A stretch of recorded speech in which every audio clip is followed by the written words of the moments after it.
All right. Let me get this thing fired up. Mitch on the road today. How you doing, buddy?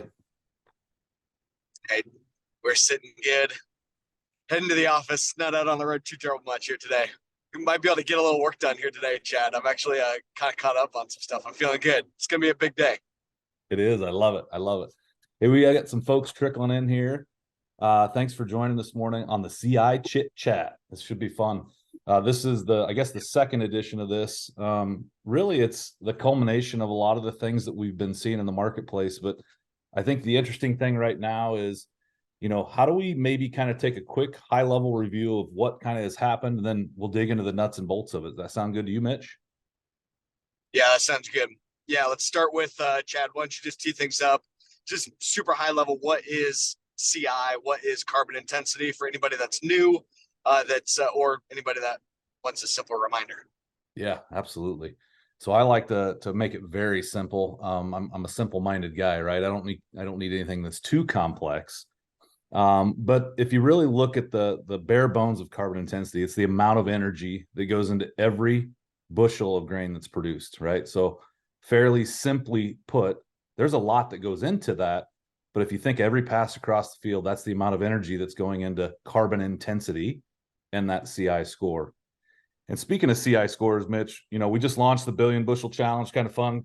Was that late? Geez, was it a week ago already? Yeah, yeah. Yeah. So, It's been a big week. CI scores providing visibility, right? And, with visibility, there's some things that make our company unique in the things that we're doing here, built by farmers for farmers. And, if you look at the carbon intensity score, the CI score, providing visibility is what it's all about. We talk about control and rewards as well, but maybe talk a little bit about how we as producers are creating these new markets or helping to create with collaboration. Yeah, it's just about getting a standard unit of measure to document what is our carbon footprint and what is our impact. Carbon intensity has been a big thing in fuels for decades, but now there's finally the opportunity for the feed stuff that's going into that biofuel to really be counted as well. They've just used standard numbers up to this point. So now we can say, hey, here's the carbon intensity of our grain that's going into biofuel or going into any other vertical. These marketplaces are coming about, but we want to make sure that there's educational materials out there so that everyone knows how to get their score, what their score is worth, and how to monetize, how to get some of those rewards you were talking, Chad. So yeah, the big news is the Billion Bushel Challenge is out. It's live. We're working on a bunch of the teams and stuff. If you want to start a team, let us know. And there's a lot of codes going out if you want discounts on CI scores, want to join somebody's team. Just trying to have a little fun with this. I heard a rumor yesterday that the IRS is maybe going to come out with the rules around 45Z in March of next year. March. So now I've heard. So here's the progression of these rumors. Okay. The initial rumor was rules are coming out in October 2023. Then it was rules are coming out in December 2023. Now it's rules are coming out in March 2024. Okay. These programs are due to start Jan 1, 2025. And the IRS keeps kicking the can down the road. We can't wait as producers. We got 6 billion bushels that are going to go into biofuel that need CI scores. So glad that everyone is joining here today that we don't know when these rules are going to come, but it's not going to be anytime real soon. Hopefully we're pleasantly surprised. I would love to have the rules and we could really rock and roll here. But in the meantime, we at least know enough that farmers need to start with that visibility and get the score. Yeah, I think that's it, right? Us as producers ourselves, sitting back and I think being told what we have to do versus actually proactively going out and creating these markets or helping to create. So Mitch, you touched on it, but we'll hit these questions here in a minute. They're kind of pouring in here. The demand for low CI grain, that's the game, right? So low CI grain, low carbon grain, that the rules and regs around 45Z is what you're talking about specifically. But I think the cool thing is the conversations that we're having is producers are ready to create these markets, ready to showcase what we're doing already today. It's not, and I'll tie into this question here in a minute, but it's not all these additionalities with these insets and offsets. It's not another carbon program. And I think that's what makes it unique for us as producers to take advantage of this at this point.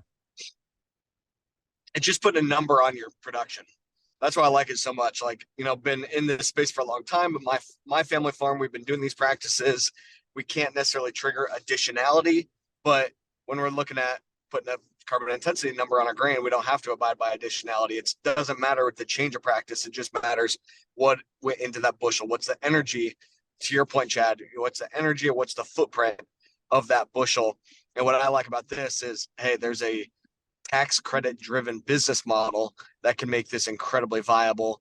And but we need to just keep spreading the word and getting these questions answered. So that's really what we want to do with these just quick kind of morning on our drive into the office kind of thing. As I'm for me at least, I'm almost to the office here this morning, but just wanting to get those questions answered. We know that there's a lot of questions out there, and Chad and I can't individually get on every single meeting that some of you folks are having with some of our agronomists or some of our sales agronomists.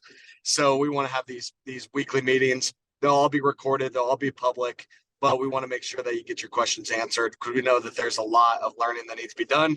So as long as you guys have questions, we're going to keep answering those questions with these chit chats and as much interaction as we can. So that's the concept here. Love it. I'm going to just hit the questions since you're driving. I'll be the host. How's that? Let's roll.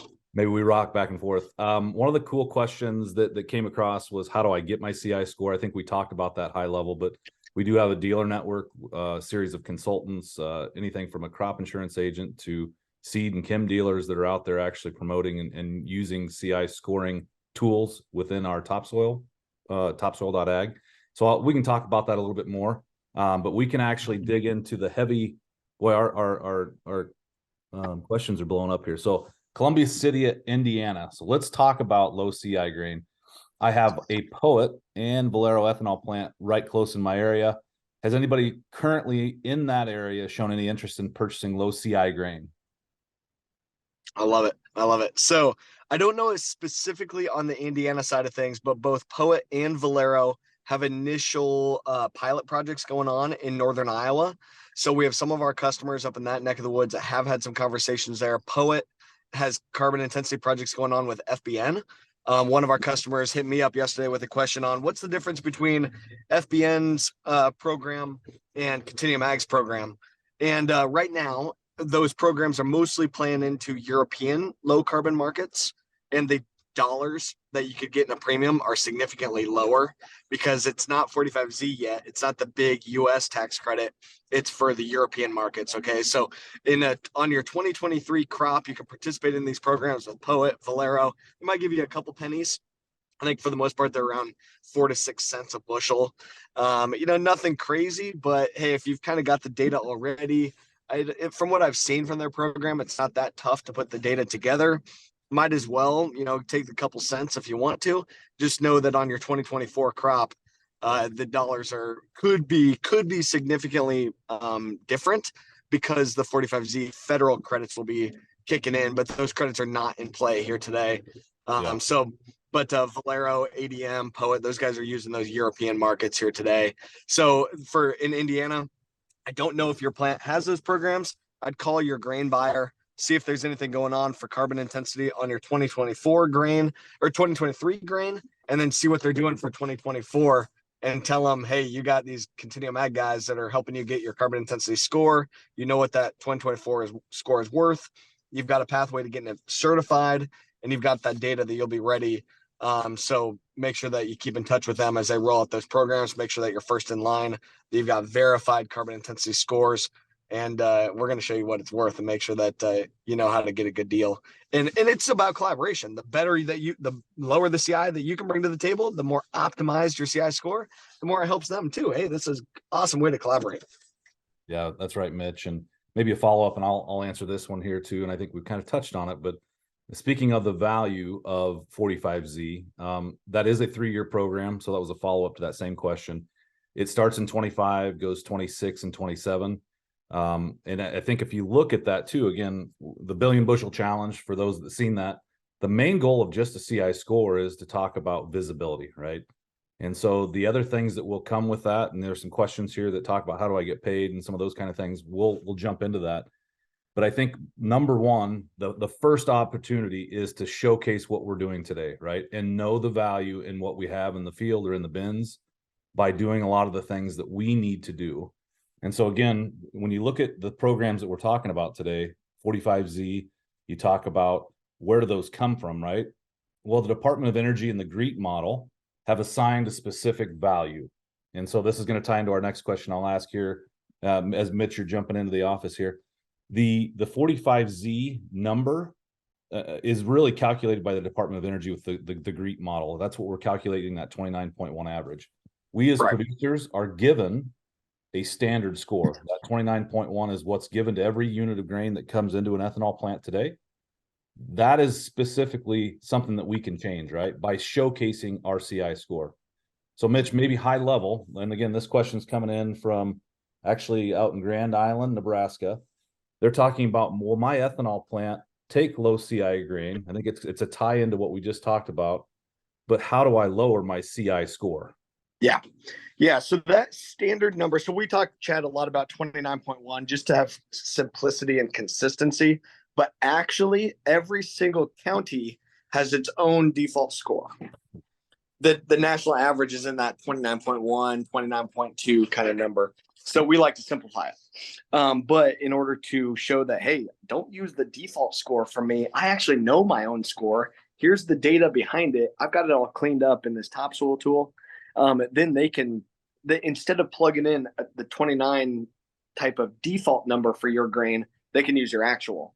But in order to do that, you're going to have to back it up. You can't just claim whatever you want to claim, Chad. You can't just say, oh, sure, I'm -10. Here, give me a premium. No, you're going to have to be able to back it up. It's got to be real. We're talking about federal program here, okay? So, like, if we're lying on this stuff, that's called fraud. We got to be able to back it up. We got to be able to show this legit, and that's the path that we've got. We work with a third-party verifier that makes sure that they provide that third-party stamp of approval.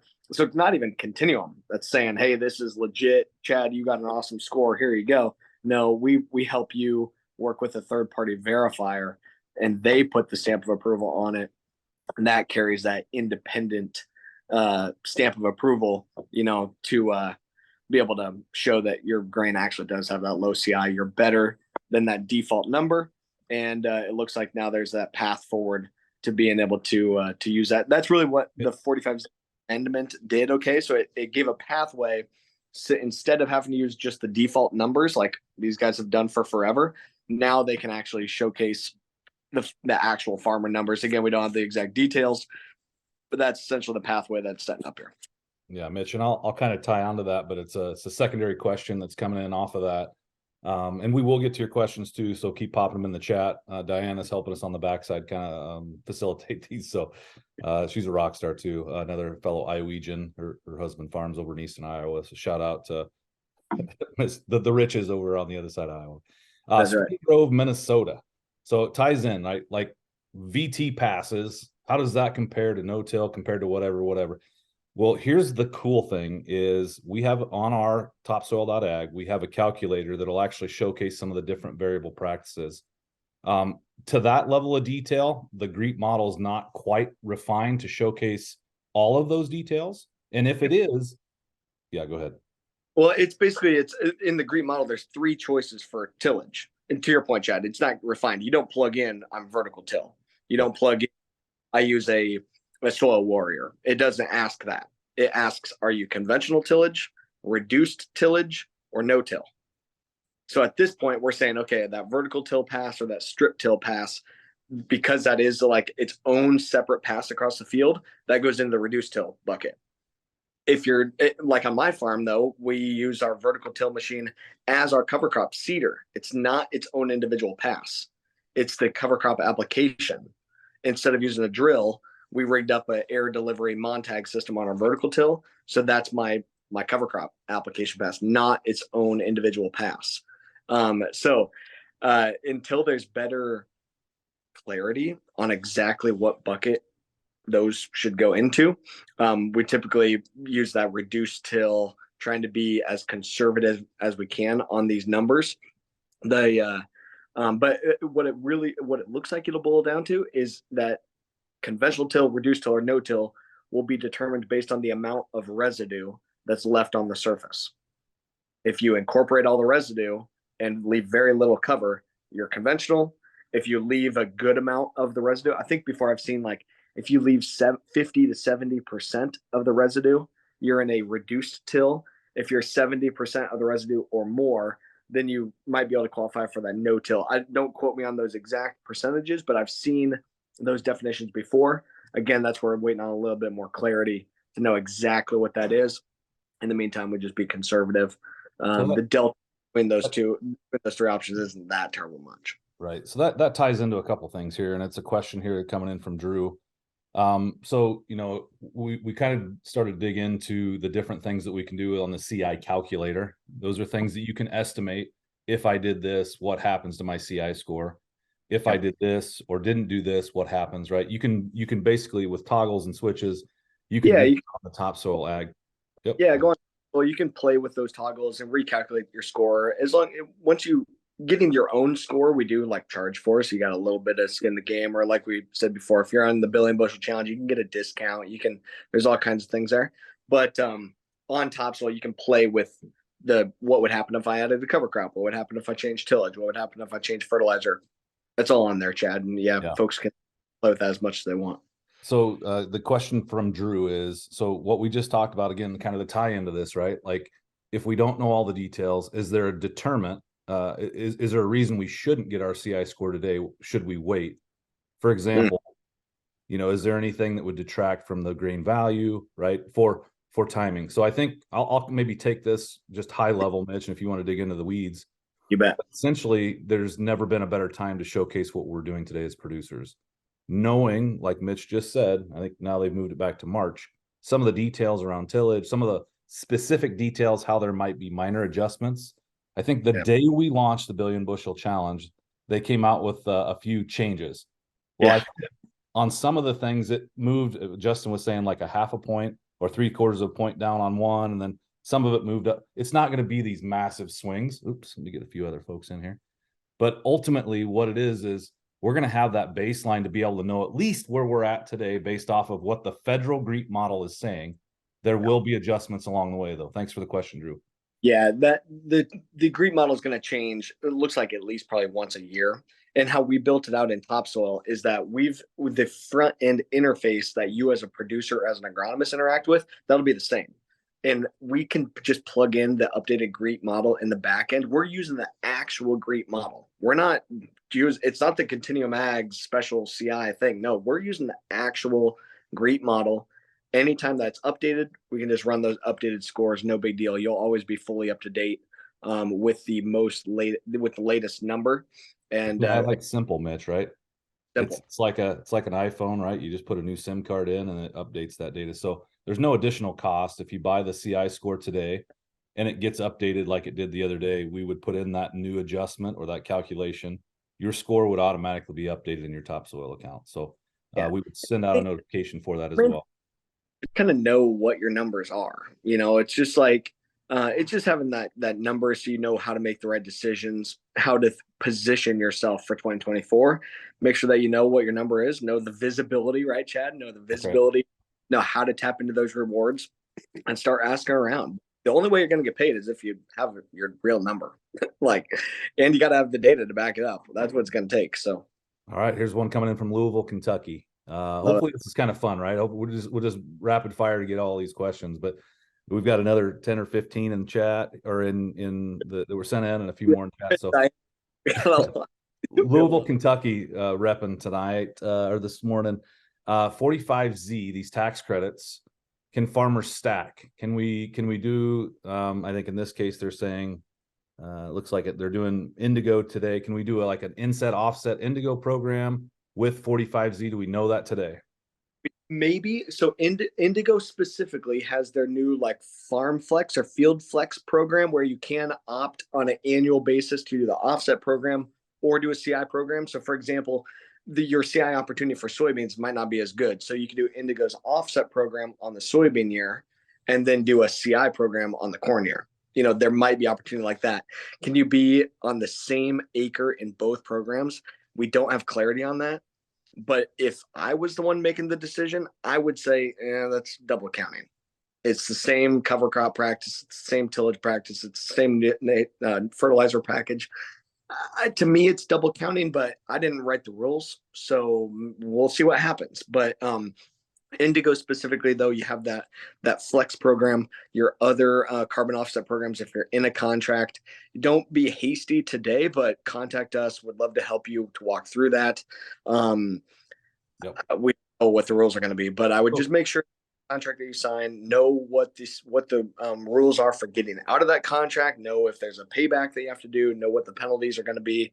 And if you're in a program, hopefully they will provide you the flexibility. I mean, it looks like, what I like about carbon intensity is it just looks like the dollars, if you're able to tap into these biofuel markets, the dollars could be significantly more than what we've seen in offsetting. So it might be worth it to pay a penalty to be able to participate in the CI program. Don't be hasty on it right now. We don't know the rules. We don't know when we're going to have the clarity. So just talk with your folks, know what the contract is, and know how to make a decision when it's time for that decision to be made. Yeah, I think this is a follow-up that came through the chat. So being that it is a 3-year program with the 45Z, right? A lot of these carbon programs, again, carbon intensity scoring and what we're doing here today is not another carbon program, but these multi-year contracts that people are signing up to. And again, I would encourage what Mitch just said, checking with, if you are enrolled into a program, to make sure that you're not double dipping. Yeah. One of the interesting things about, again, this is kind of tying into Mr. Keith out there talking about verification, right? So CI score is the very first step, is the visibility, right? Now, how do we take control of what we know is happening in our fields? And so it really comes down to, there's a CI score, but there's the certification as well. So CI certification, we have our own in-house MMRV for that verification. So Mitch, maybe just talk about high level. We're talking CI, everything. So CI certification, how does our specific through continuums MMRV, the measuring, monitoring, review, and verification, how is that unique? Yep. So basically how we're going about this, so getting your baseline CI score is what we've been mostly talking about. We charge a couple $100. It takes about 10, 15 minutes. You got your score. You don't got to do nothing else. At least now you got your score. You kind of know where you're at. Game on. There you go. If you want to get paid for this, what it looks like we're going to need to do is give through verification. So that means getting your CI score, not just by crop, but field by field. That way we can have a weighted average at the end of the year of all of your fields and a weighted average as your grain gets aggregated. If you sell from one individual field straight to town, you would know that field's actual CI score. Those loads would have a unique CI score because they came from that individual field. If you have multiple fields that get aggregated together, that's where you do a weighted average of those bushels all being weighted average together. Okay, we have a couple different companies we work with to do that. So the CI certification, we charge $5 an acre, and we help you with implementing your agronomic plan, documenting what actually happened field by field, adding the supporting documentation, the shape files, the receipts. Well, you got to back it up. You got to prove it. Okay, we start with a survey, but then you got to prove it. At the end of harvest next year, we'll send that along to our third-party verifier. There's no additional cost for that. And the verifier is going to bulk verify all of these farms and all these farmers that we bring to the table. That's where it looks like we're going to be able to do this for really cost effective from the farmer side of things. And now you've got a verified carbon intensity score that you can really go and monetize. There's a question from my buddy Bob in the chat too on will we then like help to negotiate with the ethanol plants and stuff for those scores? I think Bob and everyone, like, we want to help you as much as we can. We're only going to be successful in this if you're successful in this. Okay. And that's why we're trying to do this minimal as we can up front. And then our role with the ethanol plants is we want to be a preferred partner with the ethanol plants where they approve of our CI certification process. They say, if you are CI certified, the farmers, we will guarantee them a good cut of the value. And then we get kind of a profit share with them for the grain that we bring to the table. Each individual ethanol plant will have their own like company that is their software platform at the ethanol plant. We're buddies with a lot of those guys.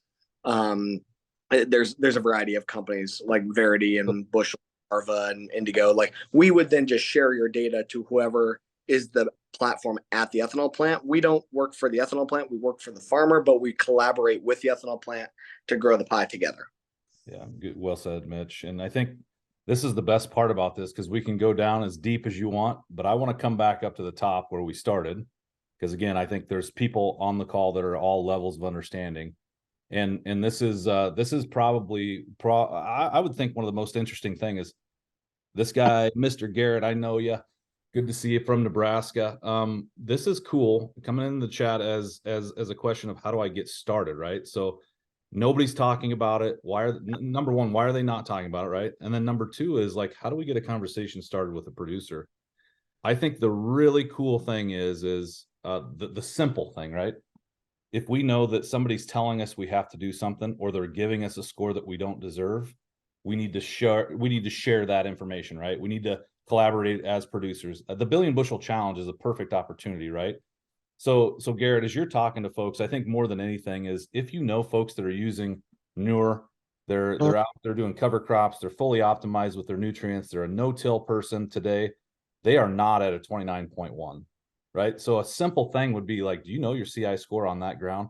Garrett, I think you're talking to producers more as a consultant, but if a producer does not know their CI score and they're doing some of those things, it's not shame on them or they're doing it wrong. It's just, it's your job, Garrett, to be able to raise that awareness. And it's our job as fellow producers to go out and spread the word to say, hey, we are doing a lot of right things today, but how do we do things better down the road? Right, Mitch? Right. There's multiple ethanol plants that are starting some conversations on this. Every single ethanol CEO that I talk to is saying, yeah, we're trying to figure this out. We know that we need to work with the farmers. They don't have the CO2 pipelines as like the quick, short-term, easy button. So they really got to kind of figure this farmer piece out. But they're worried about it. You know, a typical ethanol plant is sourcing from a couple hundred farmers. So that's a lot of kind of herding the cats, you know, and we're coming in and saying, hey, why don't we take care of the farmers for you? We'll get the certified.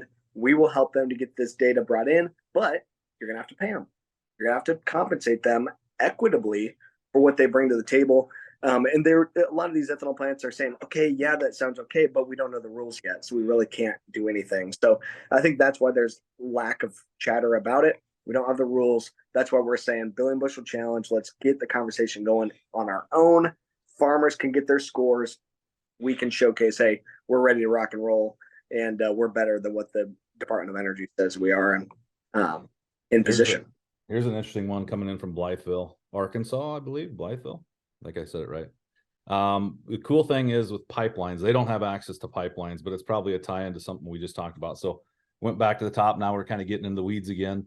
So if you know your score, right, and some of these folks aren't talking about it, whether it's the ethanol plant today, these pipelines had the ability to do some things, right? Politically, we know there was both sides of it, but it had the ability to get a ethanol plant into compliance, right? And so that's kind of what we're talking about here is we as producers can help biofuel companies become compliant. In 2025, they have to be below a certain number to be in compliance. And yeah, these things are why we're here today as producers to say, we are the answer, right? We are the solution, or at least a part of the solution. Mitch? that's right. We're part of the problem today. If that ethanol plant has a CI score around the national average, which is 55.5, the corn is that 29.1 number. It's half of their overall carbon intensity of the gallon. We're part of the problem today. But now for the first time, we can showcase our actual numbers and show that, hey, we're actually doing pretty good. We're better than the assumed number, and we're a key part of the solution, but we got to ramp that up. Chad, I know we got a bunch of questions in the chat. I'm trying to get to them. But this is what we wanted, folks. So we're going to do this every week. I'm pretty sure we have all of the questions are documented and stuff. Chad, maybe we got time for one more quick. Every week we're going to get to as many questions as we can. This is all recorded. We'll clip it up as well. It'll be on our YouTube.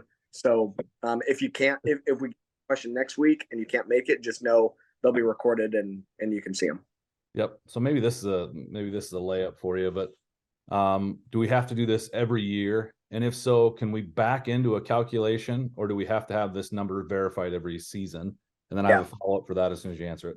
Yep, every year. And I saw my buddy Keith in there too saying, hey, we're going to need to know these scores early. The key is, we're going to, every single year, your CI is going to be a little bit different, okay? Because yield is going to be a little bit different. Maybe your inputs are going to be a little bit different. The year is going to be different. So it's every year, a new verification. Now, we don't know how long it's going to take to get verified. So like to Keith's point, hey, I'm harvesting my grain. It's going straight to the ethanol plant. I don't have time for verification. What we're looking at doing is getting you through like a preliminary verification during the summer.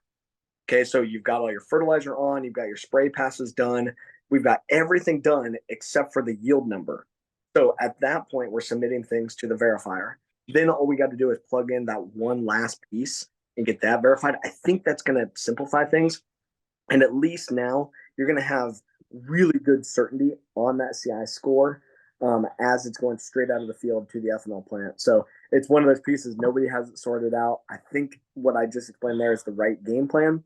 We're working on that with our verifier. So, all right, Mitch, I'm going to throw one more last thing up that they're alluding to this, but I'm going to put it out there and kind of maybe put a cherry on top of things. How's that? I love it. So you kind of ties into what you're talking about for if you don't have on-farm storage and it goes to the, to the cooperative or the grain elevator. What we're seeing here is the ability to actually start to aggregate bushels. And so you're seeing a lot of these producers kind of unifying and saying, hey, you farm this many acres, I farm this many acres. Let's get Johnny, Bobby, Fred, all these guys together. And now we've got, 2 or 3 million acres and coming to an ethanol plant collectively. That is happening all over the place, which I think is awesome. It's just, I call that farmer initiative, right? Because it's not something that we necessarily promote or have a way to help with, but these aggregators are out in that marketplace saying, hey, we're going to go out and be proactive and do it even to the next level. I think that's an awesome way to do it. So you could either aggregate bushels physically and blend bushels based not just on the physical characteristics, like blending based on moisture and FM and that, just like it's done today, but you can blend based on the carbon intensity scores.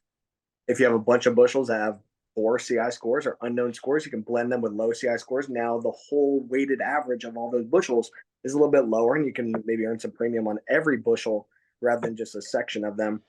But you could do the same type of blending, not in a physical way. Each individual producer could stay independent. I actually met a guy, really interesting old boy out in DC a week or 2 ago when I was out there, that sets up these like co-ops and stuff of farmers. So I've got a good connection there. If folks want to actually create some legal structure around some of that, be able to have kind of a selling group. Your grain doesn't all have to be in the same physical location, but you could have buying groups, selling groups together and going to the different ethanol companies saying, hey, as an individual producer, I've only got 300,000 bushels to sell you. But as our group, we've got 3 million bushels. And we know the CI scores, and our 3 million bushels move the weighted average of your 30 million bushels by a significant amount. So, hey, we want to work with you. We'll lock in a futures contract to deliver those low CI bushels to you, but we want a significant cut and we want to have some guarantee. Or, hey, we can kind of shop around here. And that's back to, farmers getting that score, having that visibility. Now you can start the conversation with your grain buyers and see who wants to collaborate. Because what I love about this is we're playing with tax credit dollars here. It doesn't come out of their bottom line, or it doesn't come directly out of their expense. Your low CI bushels are going to help to grow the pie for them. Now their slice might be a smaller slice, but it's a smaller slice of a larger pie, and everybody's making more money. So it's exciting stuff. Another good chat here, Chad. We could go on for hours, but the point, quick little coffee talk. I made it only halfway through my coffee, but I kind of got a big coffee. So. I think I made it a third of the way. So maybe a teaser for next week. We're going to do this again. If you want to jump on it, it should be on your calendar. You can join these anytime you want. Send in a few more questions. If we didn't get to you, we'll circle back with you on some of the questions. One that's fun, this is a teaser for maybe next session, is how about my 4-legged friends and EDGs? Now that the ethanol plant's consumed, my corn, what happens on the backside of that EDG? So we won't answer it today, right, Mitch? But we'll hit it maybe next session. It's a good point. There, the waterfall effect that this is going to have, that's what makes me really excited. I love it. Thanks, everyone. Have a good day. Thanks, everyone. Bye.